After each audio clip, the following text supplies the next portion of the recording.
Hello, everybody, and welcome to the second episode of Noir Auteur TV. I guess that's what I'm calling this. This is Terrence Johnson, aka Noir Auteur, here with a jam-packed agenda for you to talk about some fun stuff that has come out this week. First up on the docket today is the Met Gala. I'm sure if any of you guys are paying attention a couple of days ago, the Met Gala is this really cool opening of the Met, sort of a new exhibit there, where they invite a whole bunch of celebrities, they give them a theme, and then they just ask them to dress nice.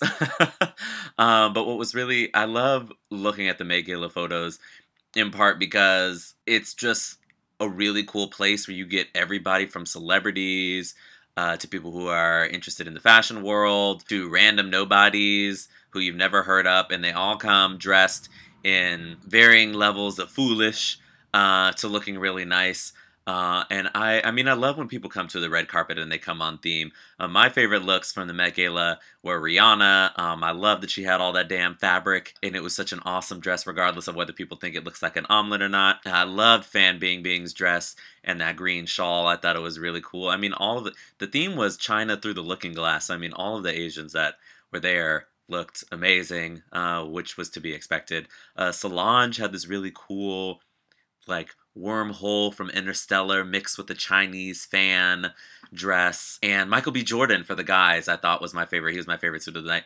Beyonce looked incredible, even though I don't know what theme she was going for. But I mean, she's Beyonce. She looks great. So I mean, whatever. Can we take just a brief moment to talk about two trailers that I've seen today?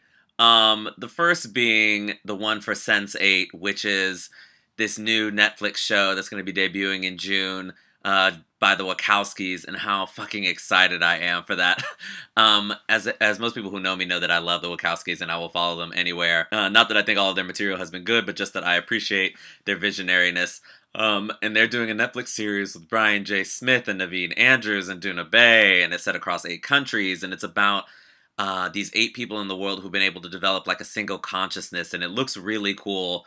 And I thoroughly enjoyed it. And I thought that was going to be the highlight of my day until I saw the trailer for Vacation, which is like a sequel reboot in a way to National Lampoon's Vacation, which starred Chevy Chase back in the 80s. And it has Ed Helms and Christina Applegate playing the role of a grown-up Rusty and his wife who take their kids out on vacation. But the moment that everybody's going to be talking about is when Chris Hemsworth shows up in the trailer, and I literally cannot.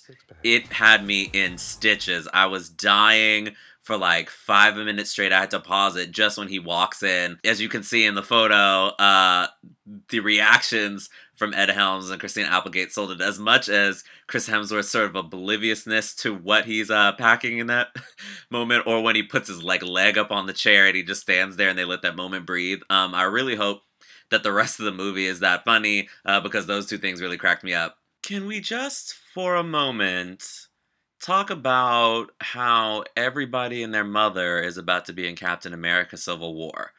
For those of you who aren't familiar, Captain America Civil War is the next movie in the Captain America series, part of the Marvel Cinematic Universe. First of all, we have Chris Evans coming back as Captain America, Robert Downey Jr. as Iron Man, Scarlett Johansson as Black Widow, Sebastian Stan as Winter Soldier / Bucky Barnes, Anthony Mackie as Sam Wilson, Paul Bettany as Vision, Jeremy Renner as Hawkeye, Don Cheadle as War Machine, Elizabeth Olsen as Scarlet Witch, Paul Rudd, who we're going to see in Ant-Man, is going to be in this movie, Chadwick Boseman, Black Panther, will be in this film. Emily Van Camp as Agent 13. Frank Grillo, who apparently got an entire building dumped on him but is still alive after Winter Soldier, coming back as Crossbones. William Hurt is going to be in this movie. Martin Freeman is supposed to be in this film. Daniel Bruhl, the new guy playing Spider-Man, Death, Destruction will also be in this film. A semi-coherent plot, hopefully, will be in this movie. I have no idea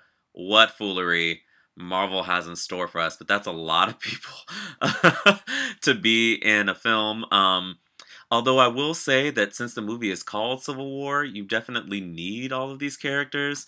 Civil War wouldn't mean anything if only 2 people were fighting. But yeah, that's craziness. All of those people. The only people not coming back are Chris Hemsworth, Mark Ruffalo, and Joss Whedon, who I don't know. Well, Thor's off in Asgard somewhere doing goodness knows what. And the Hulk, I guess, is just in the middle of some ocean or on some secluded island. So who knows? But dang, that's a lot of people. The final topic that I'm going to cover today was brought up by commenter Next Greatest. Thank you so much for submitting. And if any of you guys want me to talk about particular things, just put them down in the comments. Or you can hit me up at Noir Auteur on Twitter. He wanted me to talk about Batman vs. Superman, Dawn of Justice. And as any of you who have listened to the Award Circuit Power Hour or just met me in real life, you'll know that I have a lot of opinions about this. As you can see, sort of right there, I have really, really high expectations for DC, and I want them to win so badly, but everything about this movie has been sort of throwing me off. You know how when you hear the title of a movie, it immediately inspires sort of some thoughts? Well, Batman vs. Superman Dawn of Justice's title automatically makes me think that this movie will have no stakes. Like, what is the point of titling it Dawn of Justice? So now we know that Batman vs. Superman is going to end up right where it's going to end up. Like, the suspension of disbelief is already not there for me. Recently, my roommate, who we do On the Floor podcast, if you read my blog, we recently watched The Dark Knight Returns, which is sort of what the Batman vs. Superman storyline has a potential to be based off of. And there was this fight at the end with Batman and Superman, and so many people are like, oh, Batman could take Superman, and like that fight to me honestly was so dumb. Superman in that story is so like reluctant to hurt somebody that Batman ends up using it against him, which is smart, but what kind of suit does Batman have that can withstand like a Superman punch or a Superman laser beam? And then even more importantly was the trailer that got released for Batman vs. Superman. You know, it was fine. I'm just really worried about the DC cinematic universe trying to be so desaturated and so dark and grim when you compare it to sort of, I know they're trying to be opposite of Marvel, who's sort of like the fun and the poppy. There still has to be some interest for why we want to go watch these movies. I think that Henry Cavill will do a great job. Jesse Eisenberg as Lex Luthor is an inspired choice, so I'm really interested to see what he can do, but, you know, my beef really relies with Zack Snyder and sort of what he's going to do to make this movie really stand out. The trailer was okay. I think my bigger issue with this whole deal is that it's called Batman vs. Superman, but it also has the subtitle Dawn of Justice, which I mentioned gives you sort of expectations about the stakes. But even more importantly, there are going to be 5 billion cameos in this. I mean, Aquaman, played by Jason Momoa, is supposed to show up. Gal Gadot is playing Wonder Woman. She's going to be in there. I mean, Cyborg will probably pop up. The Flash and Green Lantern will probably make an appearance. And I'm trying to figure out what makes this any different from Captain America Civil War, except that we don't know all of these other characters. So whereas that property can just draw on the fact that they don't have to do backstory for every fucking body because we've already seen them, this movie has to tie in a new Batman backstory and a new Lex Luthor backstory and Wonder Woman and Aquaman, and it just goes on and on and on. And I'm really unsure about how they're all going to do that because Justice League has to come out the next year, so we have to all be familiar with all of these heroes in one film, and I think it might get too crowded.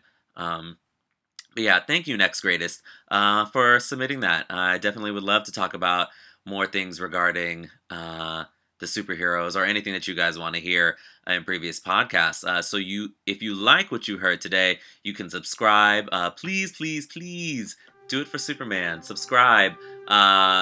And to the YouTube page. You can follow me on Twitter at Noir Auteur or read my blog, lenoirauteur.com. That's LENOIRAUTEUR. My weekly obsessions before I go, I'm being obsessed with the 2 trailers that I mentioned, as well as this violin concerto that you can see that I've been digging a lot. In addition, Brandy's cover of Roxy from Chicago has been getting a lot of play, and as well as Sierra's One Woman Army. I don't really like the album, but that track is really, really great. So like I said, please make sure to subscribe to these videos. Follow me on Twitter at lenoirauteur.com. Suggest things that you want me to talk about in the comments. The more comments that you guys post, maybe the more videos I'll be able to do. And so with that, I'm Terrence Johnson signing out for the week.